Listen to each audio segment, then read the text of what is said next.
அரசு வேலை சத்யராஜ் மூலம் கிடைத்த சினிமா வாய்ப்பு மண்டபத்திரம் காமெடி நடிகரின் அறியாத மறுபக்கம். வாங்க என்ன தகவல்னு இந்த வீடியோல பார்த்து தெரிஞ்சுக்கலாம். அதுக்கு முன்னாடி நம்ம சேனலை சப்ஸ்கிரைப் பண்ணாதவங்க எல்லாம் சப்ஸ்கிரைப் பண்ணிக்கோங்க. பெல் பட்டன் சிம்லமிக்கி நம்ம சேனலோட நோட்டிபிகேஷனை எனபிள் பண்ணிக்கோங்க. நாங்க போடுற வீடியோ உங்களுக்கு உடனுக்குடனே வந்து சேரும். மண்டபத்திரம் என்ற வடிவேலு காமெடியை யாரும் பார்த்திருக்காமல் இருக்க முடியாது. ஏனென்றால் அதில் வடிவேலு செய்யும் காமெடி நமக்கே பிடித்தமான ஒன்றாக இப்போதும் மீன் கிரியேட்டர்களுக்கு அதிகமாக பயன்படுத்தப்படும் ஒரு மீன்ஸ் டெம்ப்ளேட்டாக அது என்றே சொல்லலாம். அது மட்டும் இல்லாமல் என் மச்சினிச்சி கூட நான் பேசுவேன், கொஞ்சுவேன், அதை எவன்டா கேட்பது என்று நம்மை சிரிக்க வைத்த அதிக காமெடி காட்சிகளை நடித்தவர் தான் சக்திவேல். சமீபத்தில் யூடியூப் நிறுவனம் ஒன்றுக்கு இன்டர்வியூ கொடுத்த சக்திவேல் அவர் கூறிய சுவாரஸ்யமான விஷயங்கள் நம்மிடம் மனம் திறந்து பேசியுள்ளார். வாங்க என்ன பேசியிருக்காருன்னு இந்த வீடியோல தெரிஞ்சுக்கலாம்.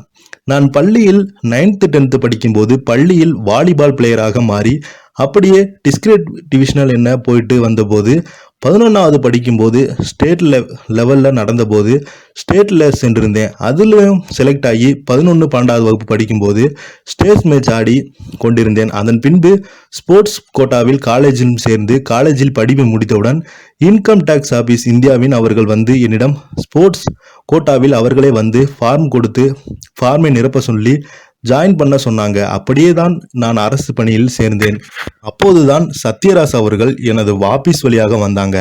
அப்போது நான் சென்றவரிடம் பேசினேன். நீங்கள் அரசு அதிகாரி தான் என்று என்னிடம் கேட்பார். ஆமாம் சார் என்று பேசினோம். பிறகு சினிமாவில் நடப்பதற்காக ஒரு வாய்ப்பு ஒன்று கேட்டு பிறகு அப்படியே கிராமத்து மின்னலை என்ற படத்தின் ரேவதியுடன் ஒரு டயலாக் பேசி நடித்தேன். அப்படி ஆரம்பித்ததுதான் என்னுடைய சினிமா வாழ்க்கை. பின்பு சண்டை காட்சிகள் நடித்து பின்பு எனக்கு டயலாக் எதுவும் கொடுக்காமல் சண்டை காட்சிகள் நடிப்பேன் என்று அவர்களே நினைத்து என்னை சண்டை காட்சிகள் மட்டுமே கூப்பிடுவாங்க. சத்யராஜுக்கும் எனக்கு ஒரு சவாலாகவே ஒரு சண்டை காட்சி வரும்போது அடியன் அடித்து காலையெல்லாம் அடிபட்டு ரத்தம் வந்து பின்பு அசிஸ்டன்ட் டைரக்டர் அழைத்து சென்று உதவினாங்க. காயங்கள் மருந்து போட்டு இப்படியாக எல்லாம் நடித்து எனக்கு சண்டை காட்சிகள் சண்டை போட தெரியாமல் பழகி கொண்டேன். மணிவாசகம் டைரக்ஷன் சரத்குமார் கூட ஒரு படம் நடித்து கொண்டிருந்தேன். அப்பொழுது சரத்குமார் என்னை கழுத்தில் கயிறு கட்டி தொங்க விடுவது போன்ற ஒரு காட்சி. அப்போது கழுத்தில் ஒரு டம்மி நாட் போட்டு இருப்பாங்க. சரத்குமார் வசனம் பேசி கொண்டிருப்போது நான் கேட்டு கொண்டிருப்பேன். அப்போது அப்படியே கண்கள் சொக்க அந்த டம்மி நாட் என் கழுத்தை இருக்க ஆரம்பித்தது. அப்போதான் அன்னகாசியாக இருந்ததாங்க இவங்க பேசுவாங்க, எனக்கு கேட்கவே இல்லை. அதன் பிறகு சொன்னாங்க, மணிவாசகம் செத்தது போலவே நடிக்கின்றன, திறமையாக பண்றடா என்று வியப்புடன் சொன்னாரு.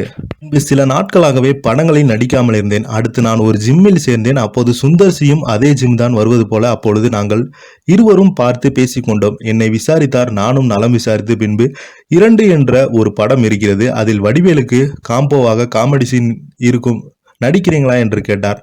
நான் உடனே சார் சும்மாதானே சொல்றீங்க. பின்பு வடிவேலுடன் நடித்த அந்த காமெடி காட்சிகள் மக்களிடம் பிரபலமாக பேசப்பட்டது. அனைவரும் பிடித்தமான நடிகராக அப்படியே அந்த சினிமா வாழ்க்கை நடத்தி சென்றது. அடுத்தடுத்தாக அப்படியே காமெடி காட்சியில் நடிக்க ஆரம்பித்தேன் என்று கூறி முடித்து விட்டார். இவர் இப்ப பார்த்தீங்கன்னா இவர் திடீரென இறந்து போயிட்டார் என்று சமீபத்தில் நிறைய யூடியூப் சேனல் மூலம் வதந்திகளை பரப்பி விட்டுறாரு. இதெல்லாம் பார்க்கும்போது ரொம்ப கஷ்டமா இருக்குன்னு அவரே அந்த பேட்டியில சொல்லியிருக்காரு சக்திவேல் அவர்கள். இந்த வீடியோ உங்களுக்கு பிடிச்சிருந்தா லைக் பண்ணுங்க, ஷேர் பண்ணுங்க. நன்றி, வணக்கம்.